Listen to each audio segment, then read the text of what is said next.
सियालकोट में कत्लो गारत अपने अरूज पर। थाना सिविल लाइन के इलाका एबिट रोड पर नामालूम शख्स ने सरेआम फायरिंग करके निजी कॉलेज के प्रोफेसर को बेदर्दी से कत्ल कर दिया।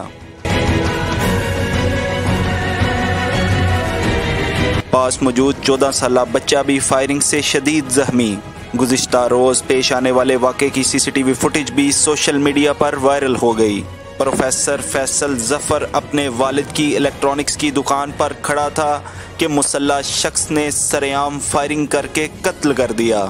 फुटेज में मुसल्ला शख्स को दुकान में दाखिल होते और फायरिंग करते हुए देखा जा सकता है, जबकि थाना सिविल लाइन पुलिस ने वाक़े का मुकदमा दर्ज करके मुल्जिमान की तलाश शुरू कर दी है। पुलिस का कहना है कि मुल्जिमान को जल्द गिरफ्तार कर लिया जाएगा।